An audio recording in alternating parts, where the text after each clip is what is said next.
Okay, ladies, I have the best jerk salmon cheesesteak on naan bread that is filling, delicious, and unforgettable. Okay, so first we're going to do is start with our Atlantic salmon, and then we are going to use the Walker's Wood jerk season. It's a paste. What you're going to do is first spray down your salmon with olive oil spray, spread the paste over the fish, and then seal it with the spray.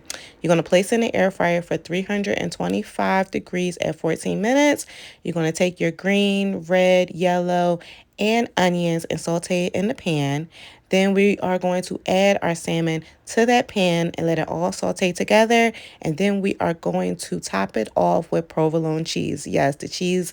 Gotta have the cheese, ladies. Okay. Then we're going to toast our naan bread in a separate pan. And then we're going to make our sauce, which you can go ahead and screenshot here with the ingredients. And it's so delicious. I love a salmon cheesesteak. And, make it at home. Let me know how it goes and enjoy. Stay fabulous, ladies. Bye bye.